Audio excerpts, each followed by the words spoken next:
I am so excited today to have Professor Amy Beth Stanley with us. She's a professor of history at Northwestern University and the author of Stranger in the Shogun City, which we picked as our book club book, I think, back in December. So we did that, and then they were insisting that we have Amy to join us for a talk afterwards. So I listened, and here we are. Amy has received her PhD in East Asian languages and civilizations from Harvard in 2007, and she has fellowships from the Japan Foundation, the Japan-US Friendship Commission, and the National Endowment for Humanities. And Amy is actually joining us from the States today, so I'm delighted that we were able to accommodate this as well. And as I said, we did do this book, so anyone who didn't come to the book club, I would definitely recommend. It's in the shop in Chester Beatty, so get your hands on it because it's absolutely fabulous. So I'll just hand over to Amy now, and yeah, can't wait. And as usual, any questions, pop them into the Q&A box, and if anyone has any problems with the sound or anything like that, just pop them into the chat box and I can give you a call, or we'll sort it out that way. Okay, thanks, Emil. Hello, thank you so much for having me today. I've actually never been to Ireland, and I'm so disappointed that I have to Zoom with you instead of being able to be there in person, but I hope someday I will be able to make it over there.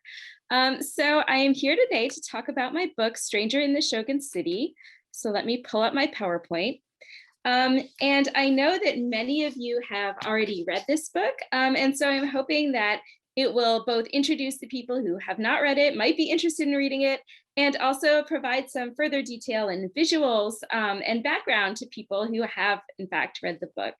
So to begin my story today, I would like to take you back in time, not to the early 19th century, which is when I begin the book, but to a more recent time, around 2009, when I was just starting out as an assistant professor here in Evanston, Illinois at Northwestern University.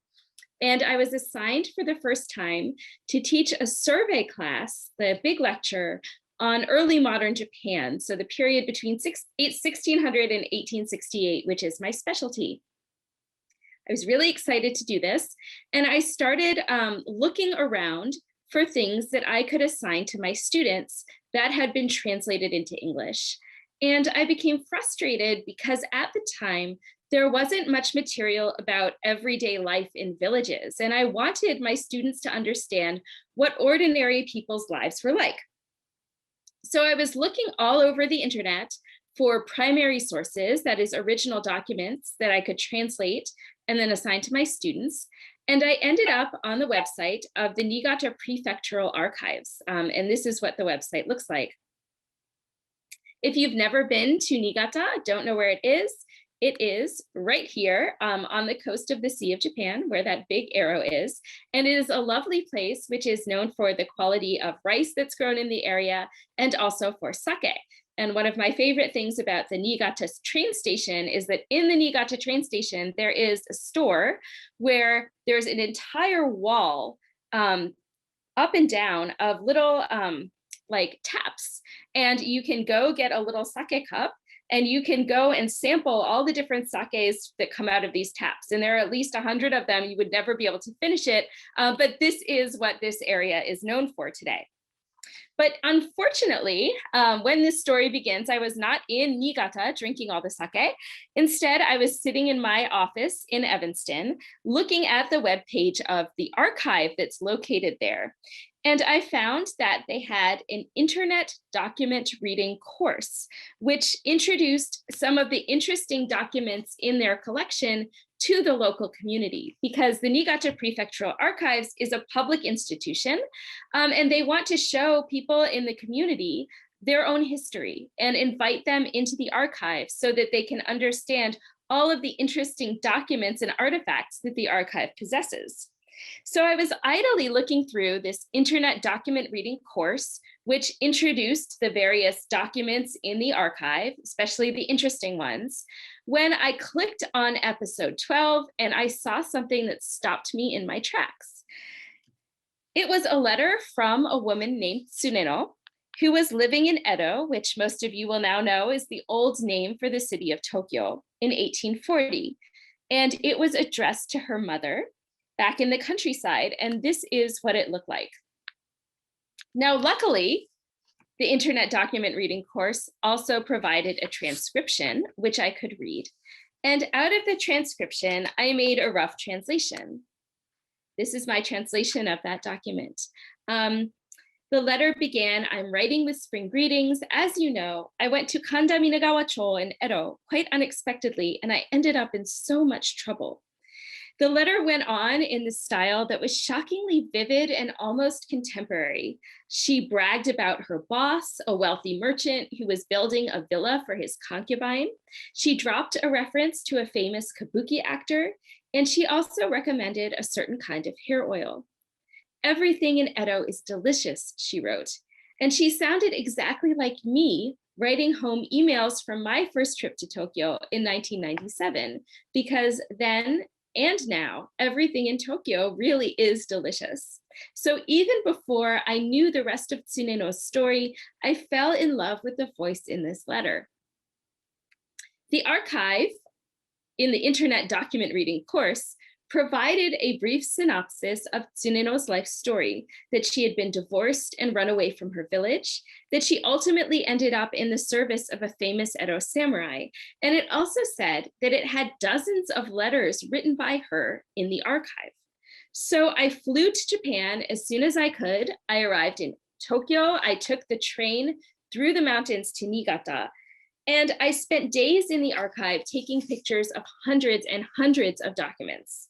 The problem, though, was that even I had to wonder what it was I thought I was doing, because the original document that I had read online, which looked like this, had been transcribed. And so the characters had been rendered in their more modern forms, and that meant that I could read it. But all of this, when I encountered it just on paper in the archive, looked like scribbles to me. And though I can read 19th century Japanese, when it has been transcribed, I had a lot of trouble trying to decipher all of this handwriting. To make matters worse, many of these letters were also in dialect. And I had absolutely no idea what they said. In fact, I had no idea what they even might be saying.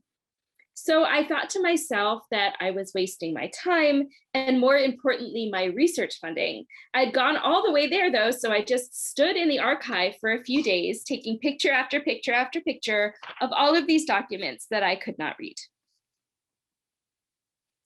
Over the next few years, I was teaching full time, and I also had 2 babies. So I was very busy.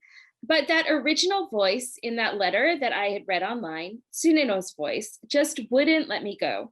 So I returned to the letters again and again, trying to teach myself how to read Tsuneno's handwriting and sounding out every word. And this required wearing out a series of dictionaries. So this is what those years look like to me. This is my younger son, Henry, when he was about maybe 1.5, looking things up, quote unquote, in my dictionary. And here is a picture of my dog with that same dictionary after I completely wore it out and then had to tape it back together. I traveled to Niigata to visit that archive nearly every year, and each trip I photographed more material. So here are what some of these things look like. So in the archive, there were letters. Some of them were written by Tsuneno, like this one down here. Others, like these other ones, written by her brothers and in a very different style and form of handwriting. Some were household diaries and records of expenses, and this is what they look like, little books that were sewn together at the top. Some of them are inventories, so things that Tsuneno bought for her first wedding, for example, or shopping lists, lists of things that people had in their possession. And then there were also maps, and these are some of Rin Senji's, that's her family temple's hand-drawn maps of the village that I used to create the description of the village itself. I also visited the area in Niigata where Tsuneno was from. That's me. on a research trip in November of, I don't really remember when this was. It was probably something like 2012. And I'm standing under this sign that says Ishigami. And that is all that's left of Tsuneno's original village. Otherwise, it's all been incorporated into Joetsu City. You would not know that Ishigami is there, except that its name survives on the street sign. And through all of this, I wrote compulsively, sometimes on my phone while rocking the babies to sleep, sometimes in the middle of very chaotic birthday parties or in indoor play spaces. I felt like I was being haunted by a stubborn, obsessive ghost. And the result of that 10 years of research and obsessive writing is the book that I'm here to talk about today. So the book tells the story of Tsuneno, but it's also a story about Japan in the first half of the 19th century. It's a book about how ordinary women struggle to make their own lives, to break from what's expected. And recently, I've come to realize that it's also about what it feels like to live at a time when it seems like the world you've known all your life, that your parents and grandparents have known, might be ending. Tsuneno was born in 1804, and she died in 1853. The same year that the American Commodore Perry's black ships sailed into Edo Bay and changed Japan forever. Tsuneno came from a tiny village called Ishigami, which was deep in the heart of Japan's snow country on a plain at the foot of the mountain. So here I've zoomed in on the area of Niigata. Here's the city of Niigata, and here is the village of Ishigami, and the castle town is the orange dot. Right there, Takada.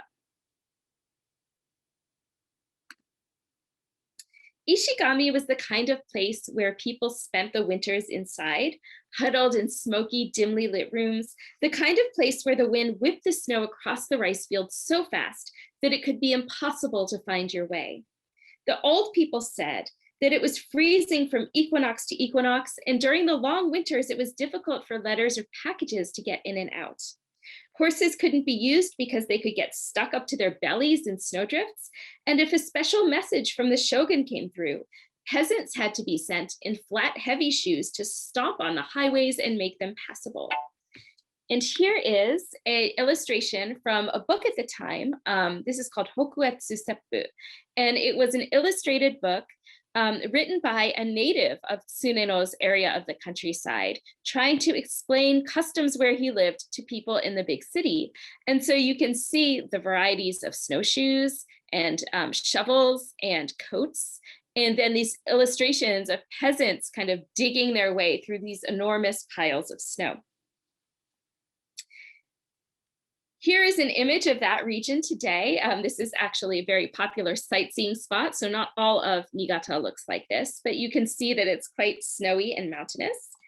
And here is a less glamorous image from earlier this winter when they had a heavy snowfall and everything was buried. This is actually quite typical. But back to the early 19th century, Tsuneno's father, Emon, was the head priest at a Buddhist temple called Rinsenji, and she was very fortunate to have a much easier life than most of her neighbors. Her family was prosperous. They collected contributions from their work as Buddhist priests, and they also lent money to nearby peasants. So Tsuneno had a life much like that of any other well-bred girl in Japan's snow country. She learned to read and write alongside her older brother, Gyu. She learned to sew. She learned the contours of her village, the trees in the forests, the ducks on Big Pond. In winter, she learned to build snow forts and to walk in snowshoes and to climb to the top of the mounds of snow that people used to pile up in the streets and courtyards. And she learned what was expected of her in the future.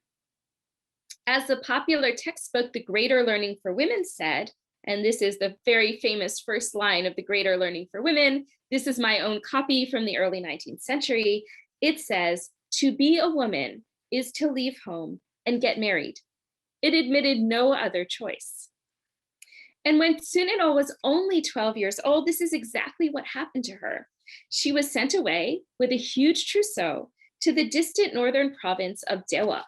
So she was born here in Kubiki County, and she ends up all the way up here at the age of 12 for her first marriage.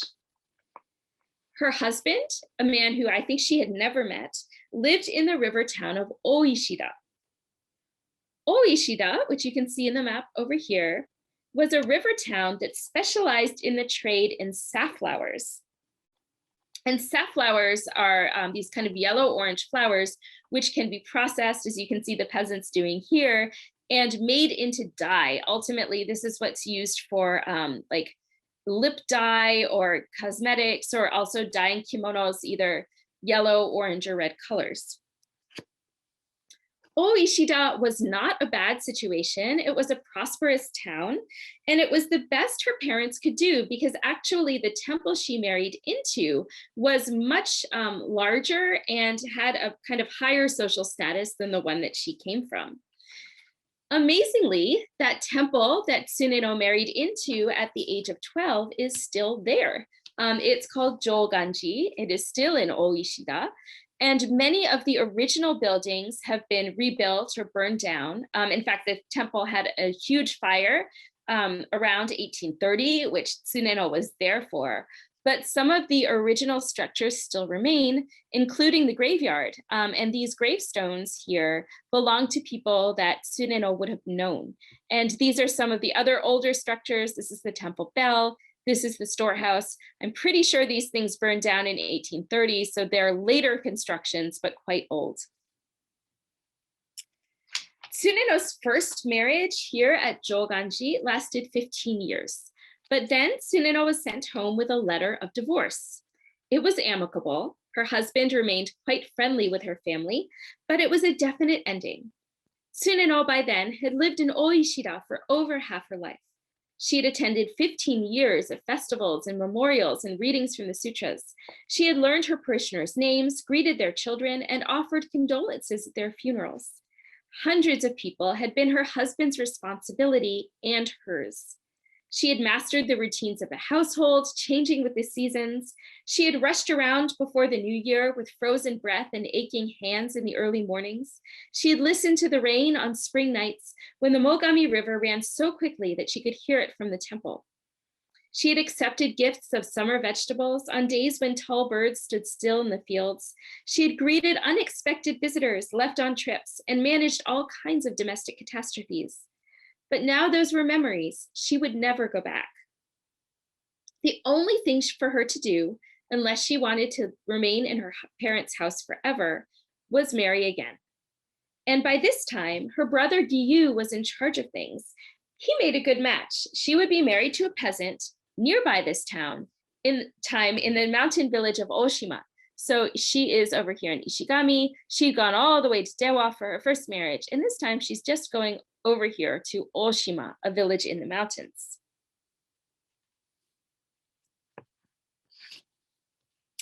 Unfortunately, this marriage to a peasant from Oshima coincided with a disastrous famine. And in 1836, after 3 bad harvests in a row, a headman in a village 2 miles away from Oshima panicked. He wrote that out of 135 families in his village, 73 of them had no food. They could try to forage mountain vegetables, kudzu, reeds, and water oats, but in early spring, there was still nearly 10 feet of snow on the ground, and the late thaw would make it impossible to gather new leaves in time to stave off starvation. Meanwhile, the families who could still eat had nothing to give their neighbors. At planting time, peasants wouldn't have the money to redeem all the farming tools that they had pawned. Even if they didn't eat their seed rice, they still wouldn't be able to plant. It seemed as though half the village would starve to death. The following year, in 1837, the region as a whole would see the annual death rate nearly triple, and Tsuneno, like many other recent brides, would be divorced, left to make her way back through the haunted, broken countryside back home to Rinsenji. Amazingly, Tsuneno's older brother, Gyu, managed to marry her off yet again. He even received 4 different proposals for Tsuneno's 3rd marriage. But that 3rd marriage to a townsman in Takada didn't last either. And so Tsuneno was divorced for a 3rd time in 1838 and sent home again, now 34 years old. Giyu was undaunted. He made plans to marry her again for a fourth time, this time to a widower who might not mind an older, very opinionated, and possibly infertile wife. Tsuneno actually never had children that we know of. But she just couldn't abide the idea. If I stayed at home, Tsuneno wrote later, they were talking about sending me to another terrible place to marry a widower. I was terrified, but I didn't want to marry a widower. I was being forced into something that I just refused to do. She turned down every proposal. Later, she described her resistance as a wooden door reinforced with metal, far stronger than it looked.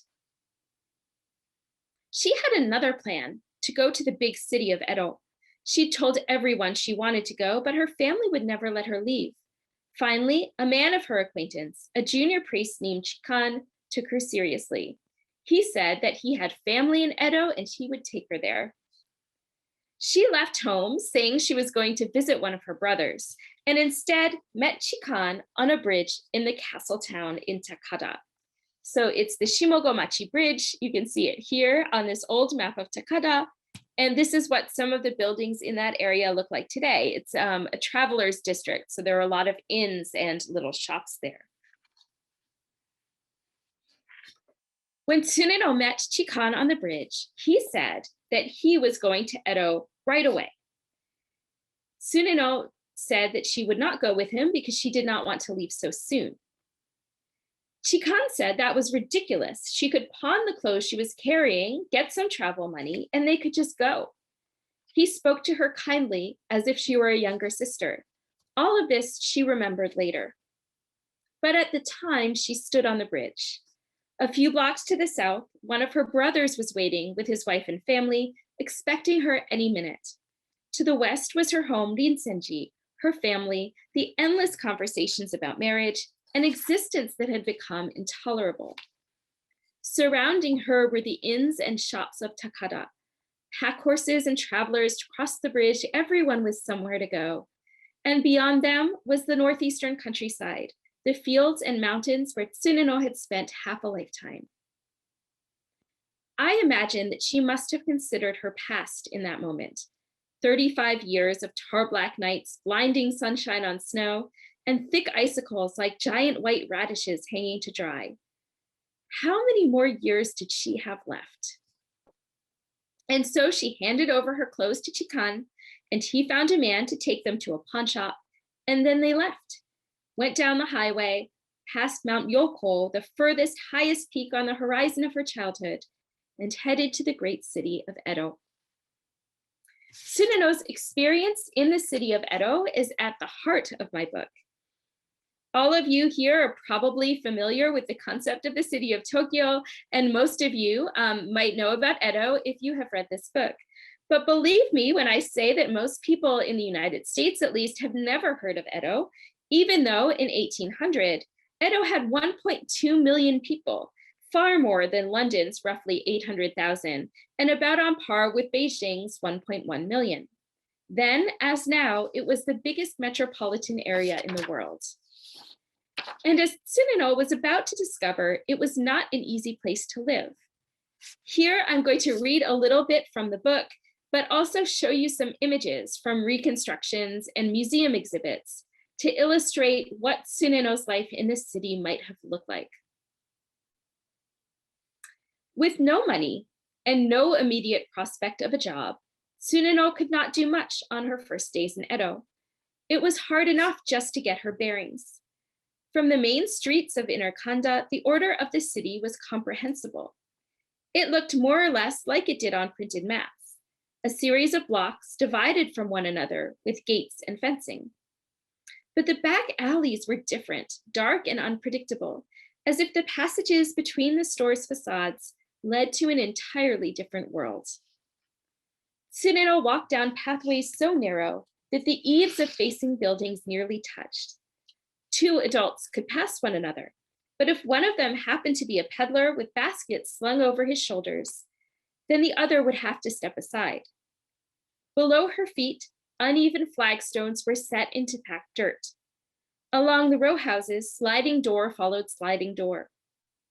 On the walls and gates, there was a confusing proliferation of signs: a notice for an employment office, a flyer for a play, a reminder to be careful with fire, an advertisement for a patent medicine that was good for hemorrhoids. None of them looked official, and they obviously weren't permanent. Some were worn away and half torn down.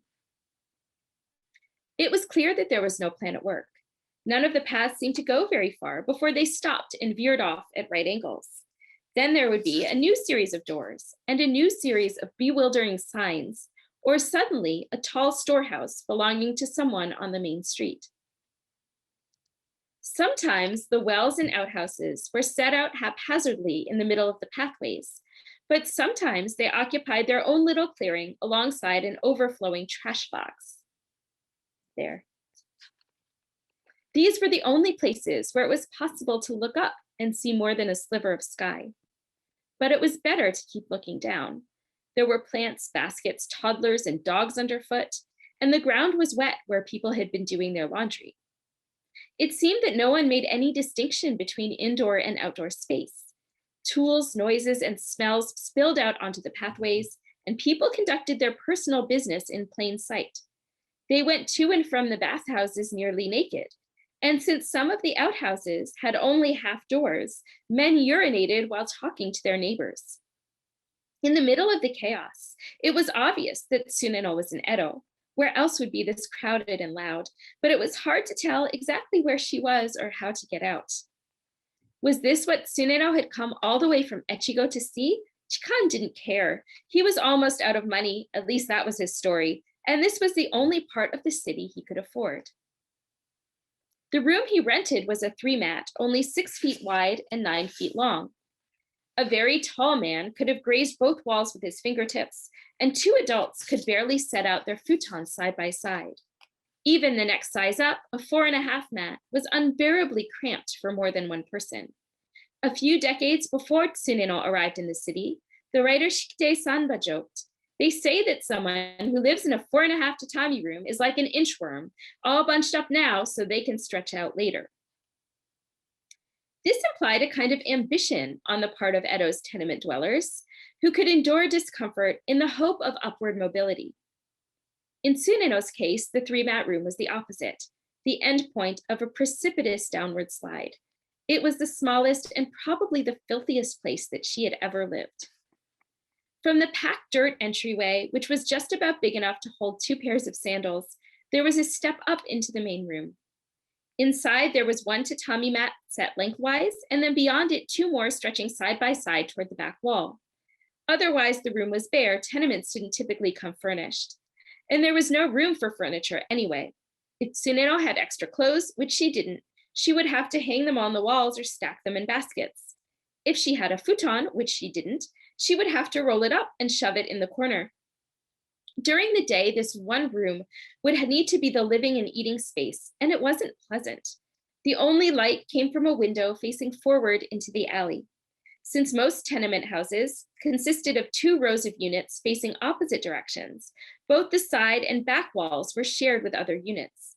The sun would have to be at exactly the right angle for light to fall through the slatted window. The back of the room was permanently sunk in shadow. Beside the room's entrance, on the same level, there was a tiny wooden-floored space for holding water buckets. Next to it was the place for cooking. Too small to be called a proper kitchen. It would fit a miniature charcoal brazier and maybe a box of rice. There wasn't room to cook more than a pot of rice at a time, so everything else would have to be prepared well in advance, or bought ready-made from peddlers. And the brazier would need accessories. After the charcoals inside were lit, Tsuneno would have to use a pipe to blow on them to get them to ignite. All those things, the brazier, the pot, the pipe, the charcoal, and the boxes and buckets would have to be purchased. There were shelves on the wall next to the door, which would be useful if she ever had dishes, trays, and chopsticks. They couldn't be set on the floor. In a 3-mat, there was barely enough room for one person to crouch next to the brazier. Much later, Tsuneno would become accustomed to life in Edo's back alleys. She would get to know her neighbors and learn how to ignore the loud arguments that echoed through the walls. She would figure out how to stand in line at a well, how to share a toilet with dozens of strangers, and how to buy charcoal by the scoop. She would even come to prefer life in the city to her more comfortable existence in Echigo. But during her first weeks in Minagawa-cho, she could barely describe her situation except to say how awful it was.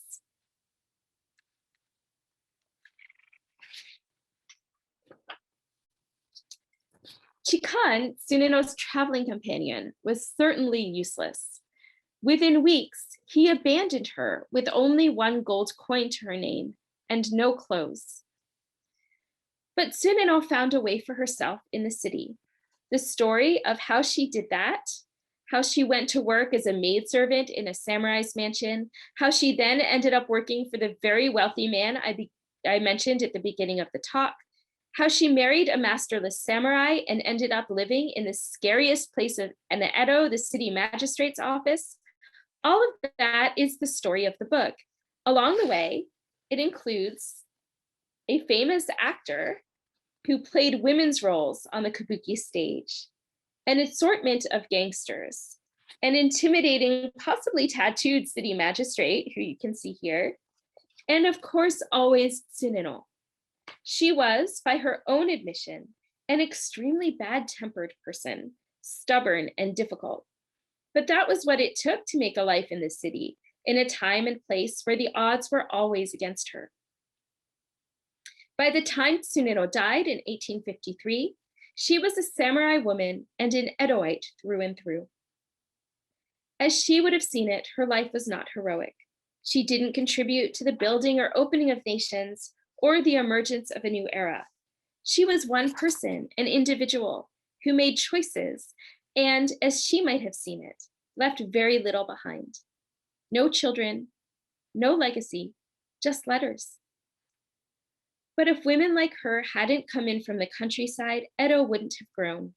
If they hadn't washed floors, sold charcoal, kept the books, done laundry, and served food, its economy could not have functioned. And if they hadn't bought theater tickets, hairpins, bolts of cloth, and bowls of noodles, the Shogun's great city wouldn't have been a city at all. It would have been a dusty military outpost full of men, 1 of 1,000, not worth all the effort. Tsuneno's legacy was the great city of Edo, now Tokyo, her ambition, her life's work. Her aspiration for a different kind of existence propelled her from home, and she might have said that the experience of Edo changed her. But she also shaped the city. Every well she waited at, every copper coin she spent, every piece of clothing she pawned or mended, every tray she carried, the big decision to migrate, and every tiny choice she made later in the days and years that followed. They made household function and sent the peddlers on their rounds. They made it possible for the city magistrate to issue his edicts. They sent the peasants out to the safflower fields in Dewa province and the wholesalers to market. They lit the lanterns in the theaters. They built the great stores. The city wasn't just a backdrop to Tsuneno's life. It was a place she created day by day. And when she died, other women, other unknown people would take up her work. And now for a minute, I want to go back to the very beginning, to the beginning of my talk and also the beginning of Tsuneno's life. For most of the 10 years that I spent writing this book, I didn't know when Tsuneno was born. I got used to the idea that I would probably never know. But when I finally finished the first draft of Stranger in the Shogun City, I returned to the Niigata archive for a final fact check. I called up a document that I'd never seen, cataloged as the record of Tsuneno's older brother Giyu's birth. I flipped through dutifully and then stopped short. Hidden in the last pages, scribbled in what must have been Tsuneno's mother's or grandmother's handwriting, was another account. 3rd month, 12th day, Tsuneno's birth.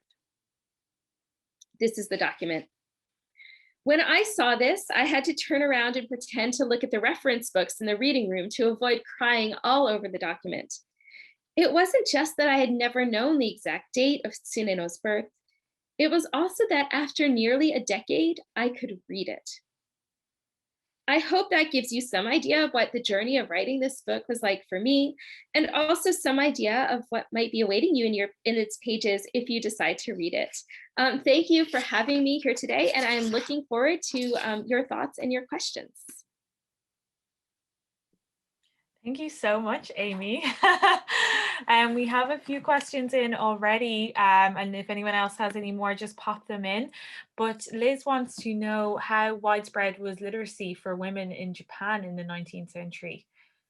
That is a really good question, and it depends a lot on the region of Japan that you're talking about. So if you're going to say the city of Edo, very many women could read, and we don't know exactly. It's kind of hard to measure historically. We think that the whole country as a whole, probably about 10% of women could read and write. That's actually quite high for an early modern pre-industrial society. And in some places, that percentage was much higher than others. I would say that 10% is probably a good estimate for Tsuneno's area of the country, which is very rural, but women of her class invariably learned to read and write. So if you were a Buddhist priest's daughter, you would certainly get a basic education in literacy. Or if you were a wealthy peasant's daughter, and needless to say, samurai women could nearly universally read and write. So it depends on location and it depends on class. So in that sense, Tsuneno is very typical. It would have been more surprising if she had been illiterate. And in fact, we know that her aunt could read and write at least because, and her mother, we have the birth document, but we also have her father's sister. We have letters surviving in her hand as well, and also her sisters. So we know that the women of this family tended to be very well educated. And Catherine was wondering, is there any children from her first marriage? But as you said during the talk, she doesn't appear to have had any children that you know of anyway. That I know of. So here's the thing. If she had had children during that first marriage and then gotten divorced, those children would have stayed with the husband's family. If she had had a baby who died, for example, that could have happened in those 15 years that she was married, and we would not have a record of it. I tend to think that that is not the case because the family kept corresponding with her husband after the marriage was over, and they never mentioned a child. So I don't think that she left a child there. Whether she had miscarriages or stillbirths, or whether she had a child who died, we don't know. I kind of assume that if that had happened, because the family was very good at keeping birth records, we would have some record of it. But the thing is that you can't prove something that you don't have. So I'm thinking not, but it's possible that that child existed. And it's also possible that the temple Joganji, where she married that first time, has its own records that I could not access. And it's possible that someday somebody might go through those records and find out a lot more about that first marriage. Yeah, absolutely. And I suppose following on from that, Yvonne was wondering, is there an idea of why her marriages ended in divorce? And did women have any say in this, or was it just their husbands who decided whether or not they were going to get divorced? Yes. So what's interesting about Tsuneno is, of course, that she divorces so many times. And it does not seem that infertility would have been the reason for her divorce because adoption was very common. And so if people had a wife with whom they were compatible and she could not have children or he could not have children, then the obvious solution was to adopt a relative. So that's what would have happened in those cases. I tend to think that Tsuneno was very difficult to get along with. And you can see this from the way that she was always arguing with her brother. She was a very strong-willed person. And it's possible that either the husbands themselves or the husband's parents had just had enough of her. And that's why they kept sending her back. That's the explanation that I think is most likely. We can also see that in her last marriage. She marries the same man twice. And the marriage is a horror show. I mean, they're constantly fighting. As for divorce and who initiates it, that's a really important problem because technically divorces have to be initiated by the husband. The husband gives the wife a 3.5-line letter that says, you know, we're divorced and you can go and marry somebody else. I have no further claim on you. But that letter could be hard to get if the woman wanted a divorce and the man did not. And we can see that actually in Tsuneno's last marriage. She wanted a divorce. Her husband did not want to let her go. And she talks about how he wrote the document and kept handing it to her and then taking it back, kind of like as a control move, I think. So it was very hard to get. And in those situations, the woman's family could pressure the man to write the letter of divorce. They could intervene with the man's family. There is a case that my colleague Luke Roberts has just written about in a samurai family in which the husband was abusive, but would not give the wife a divorce letter. And the wife's family was furious and they intervened with the husband's family. The husband's family was also furious and they told this man, just write the letter and let this woman go. It's not worth all of this. He refused to do it. His own family imprisoned him in the courtyard of his residence and said, we're going to keep you in this cage outside until you write this 3.5-line letter of divorce. Wow. Yeah. The other method of getting a divorce, if you're a woman and your husband would not write you the 3.5 lines, was to go to a divorce temple. The idea was that if you made it to the temple and you stayed there for a certain amount of time, you would kind of have refuge in the temple, and then the temple would write you the 3.5-line letter saying that, guaranteeing that you were divorced. And the rule was kind of customarily that if a woman got 1 foot inside the temple ground, she counted as being in the temple. So there are all these stories of women who are running toward the temple with their husbands in hot pursuit, and they take off one of their sandals and they throw it inside the grounds of the temple, because the minute the sandal hits the garden, then the woman is considered to be inside the temple and safe. Wow. And was it very common? Was divorce a common thing in Edo, Japan? Sorry, it's one of my Yes. yeah. Yeah, it was. And the reason is kind of easy to understand, even though it flies against what we think of as like kind of traditional societies, especially if you're coming from a European context in which divorce is just not heard of in the early modern period. So in Japan, the marriage system is a STEM family. So that means that the younger married couple lives with the parents. So in other words, let's say I have 2 sons. I actually do have 2 sons, and I want to carry on my family business, which let's say it is making tatami mats. I will choose one of my sons, doesn't have to be the older one, to inherit the family business. I'm going to send the other one out. He's going to be adopted somewhere or marry into some other family. We have to get rid of him. He can't live here forever. So we pick the older son, or the son who inherits, and we bring in a wife for him. They could also do this the other way. If they only had daughters, they could bring in a husband for one of the daughters. And anyway, so my son and his wife are going to live with me and my husband, and they're going to take over my family business. Well, it's really a problem if nobody likes the daughter-in-law. If she is difficult, if she's mean to the servants, if she's very bad at doing the things that a wife of a tatami mat maker should do, she doesn't entertain guests, she is slovenly, she sleeps all day, she can't cook, like whatever it is, we don't want to be stuck with her forever.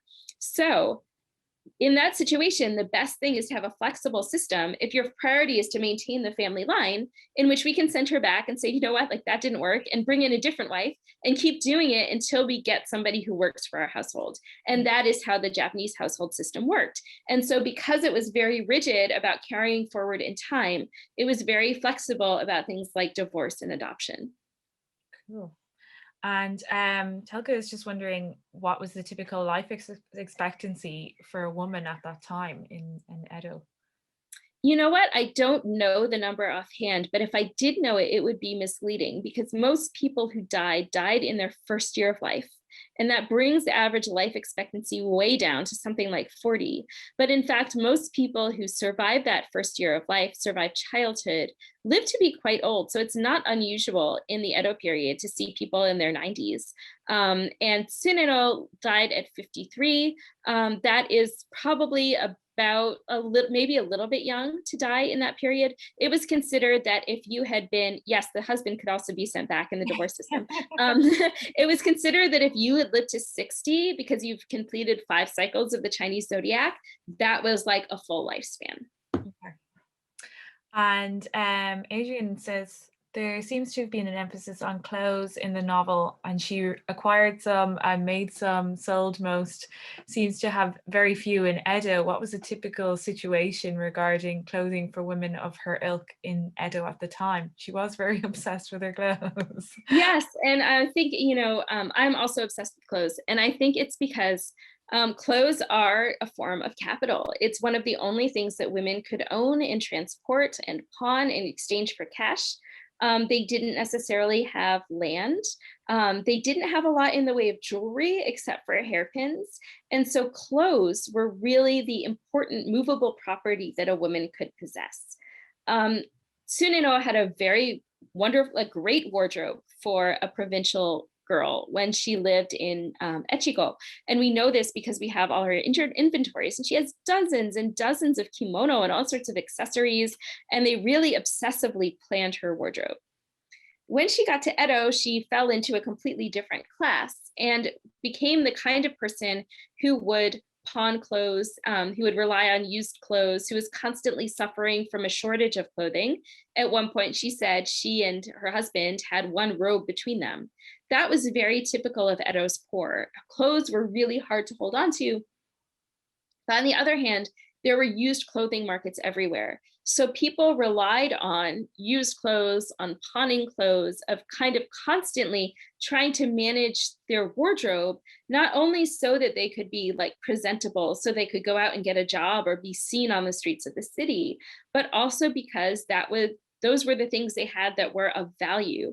And so Tsuneno goes from a kind of typical situation, probably more clothes than typical for a kind of wealthy rural matron, to the kind of classic situation of Edo's urban poor. Yeah, she writes an awful lot of letters to her brother asking for her return of her clothes. I just thought it was really Yeah, and you can interesting. understand that as she Yeah, wants her clothes, or you can understand that as send me money, because yeah, money and clothes were the same thing. thing. And Telga is just wondering what was the population of other cities by the early 1800s in comparison, I suppose, to Edo. So we have in the early 1800s, I think that London is something like 800,000. Paris is something like 500,000. Don't quote me on this, it's in the book, but I can never remember. But the point is that in 1800, Edo is much bigger than any European city. Because of the Industrial Revolution, London catches up and surpasses Edo quite quickly. So I think by the time you get to 1850, London has something like 2 million. Don't quote me on that either. But it is like it's kind of the scale of cities just kind of explodes. So Edo goes from being the biggest city in the world throughout the 1700s to 1800 to, in a very short span of time, being eclipsed by these other cities. And at the time in 1800, I think New York has something like 60,000 people. It's tiny. Yeah. So this really is a mega city by global standards at the time. And one of the interesting things about Japan is that, in fact, by the standards of the time, it had 3 mega cities. So Osaka and Kyoto were about 400,000, 500,000. And that was really big. That was on par with the big cities of Europe, except for London and Paris and possibly Amsterdam. So it was a very urbanized place. And it's only looking back from the middle of the 19th century that it's only looking at the middle of the 19th century that it seems that Japan is behind. Except for that very short span of time, Tokyo catches up very quickly in the 20th century and then once again surpasses European cities. And Anne wants to know, she says, sewing seems to be an important skill for women. Did all women learn how to create garments or sewing or that kind of thing? Yes. So sewing was considered a basic skill for women, and that any education would include learning how to sew. That doesn't mean that everybody learned how to sew equally well, but the good thing about a kimono is that it is a standard pattern. So like a dress, for example, you can make all sorts of different dresses with all sorts of different patterns, and they have to be fitted, and they use a lot of materials. So being a seamstress in a European context was highly skilled work. In Japan, this was not the case because everybody wears the same garment, and then it's kind of folded and tucked to fit individual bodies. And all of the seams on kimonos are straight. A standard kimono is something like 5 pieces, and most of it is just very simple sewing. So it was seen as, just kind of ordinary work, just kind of like the ordinary skills of everyday life. Like we know, like how to go to the supermarket, they had to know how to sew up a kimono. It's a very easy thing. Tsuneno seems to have been a better seamstress than average. And we know this because she could work with difficult materials. That was the kind of difference between being a good seamstress and just being kind of adequate, was the quality of the materials that you could work with and what you could do with them. And we know that she could sew heavy silk crepe, and that she was very proud of that. Cool. And then Michael wants to know, would she been able to attend performance of kabuki theater? Did women usually do so as well? Yes, women could go to the kabuki theater. And in fact, it was said that women were like the most devoted fans of kabuki, both samurai women and commoner women who would go to the cheap seats. It was really expensive, though, to go to one of the main kabuki theaters, even in the cheap seats on a maidservant's salary. So I really doubt that Tsuneno could have managed that, even if she had wanted to. But kabuki was not only in the big theaters that I talk about in the book. There were also kind of street performances, performances in temple courtyards. So all sorts of little kind of pop-up plays. And those were much more affordable for common people who just had like a few coppers and then could go stand in the audience and see this kind of lower rent kabuki outside. And Telka's just wondering, did they have large families at the time, or did they have some form of contraception? Interesting. Yeah, so that's a really good question. So in the region that Tsuneno comes from, people are known for having large families. And the explanation for this is because they were devoted Buddhists of Tsuneno's sect, and they believed that infanticide was a sin. And so the idea was that they had huge families because they would not kill babies at birth. Mhm. Other places in Japan, infanticide was very widely practiced. And in a kind of folk Buddhist cosmology, in kind of Orthodox Buddhist cosmology, you're not supposed to take life, so killing a baby is wrong. But in this kind of folk conception, because they believed in karma and in reincarnation, they believed that you could kill a newborn and you were just returning that soul. And then when you are ready, that soul would be reincarnated into a new baby at a better time. So there was this idea of kind of returning children and waiting for a better time. And so Japanese families were pretty small compared to the biological kind of average that you would expect for people who have no contraception and are having sex on a regular basis. Tsuneno's sister-in-law, Sano, ends up with 5 children that she has in 10 years, but then she stops. And that is one of the ways that you know that people are planning families, because biologically, women have children into their 40s. You should see 45-year-old women having children. And the fact is that often you don't. You see children, and then stop. And this indicates that people are either using withdrawal, or they're using abstinence, or they're doing something to control the size of their family. In Tsuneno's family, a Jodo Shinshu Buddhist temple, they were absolutely not practicing infanticide, but there were other methods. There was abortion. That wouldn't have been practiced in Tsuneno's family, but people tended to not use it very much because it was endangering the life of the mother. It was very dangerous. And so they preferred infanticide as a technique of keeping families small. Interesting. And she married many times, and she was wondering if Japanese marriages at the time involved dowries, and if so, did she need a dowry each time she remarried? She did. That was her problem. So when she married the first time, she bought a huge trousseau. It wasn't really a dowry because it was not a payment to the husband's family. It was more a bunch of personal effects that she brought with her to the household. And so she got that stuff back from that family in Oishida. They gave it back to her because it was hers when they got divorced. Then she had to get outfitted to enter the second marriage, and that family actually had to give her family extra money to buy all the things that she would need, because the trousseau was often displayed at the wedding. And so in order to make a good show, you had to have certain things if you were a certain status.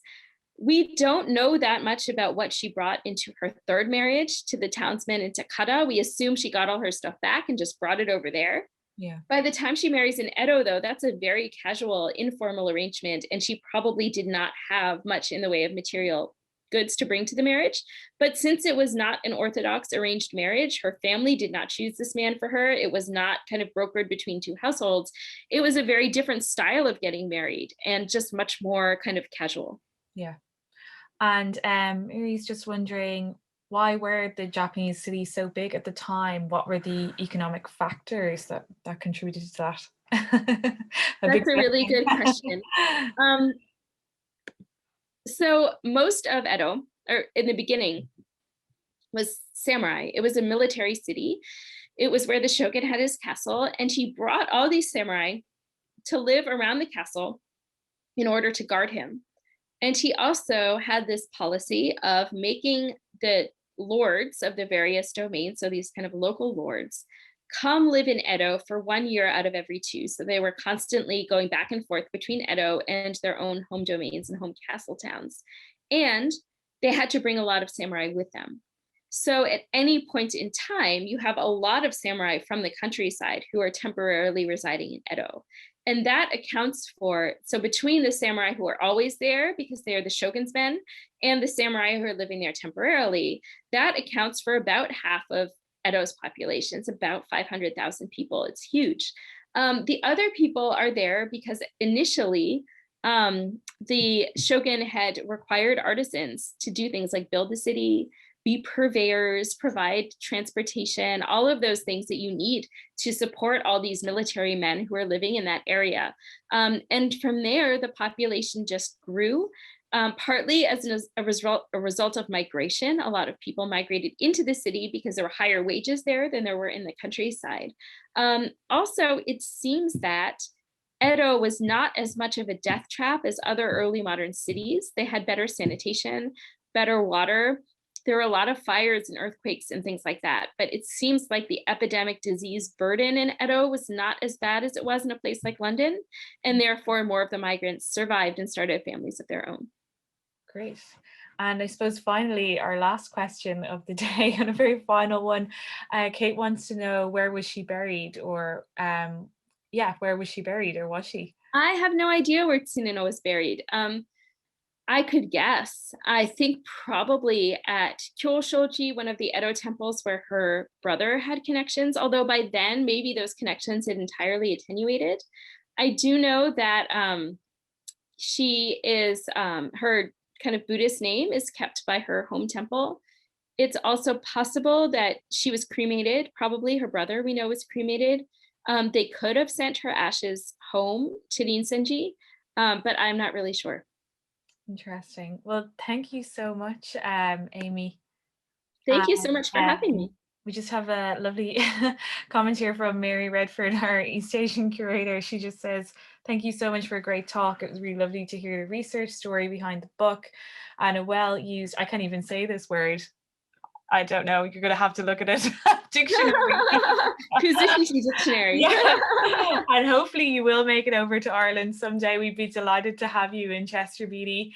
And just for all of our friends that have joined in today, mentioning Mary Redfern, she's done a huge amount of work on our new Edo exhibition that opens tomorrow.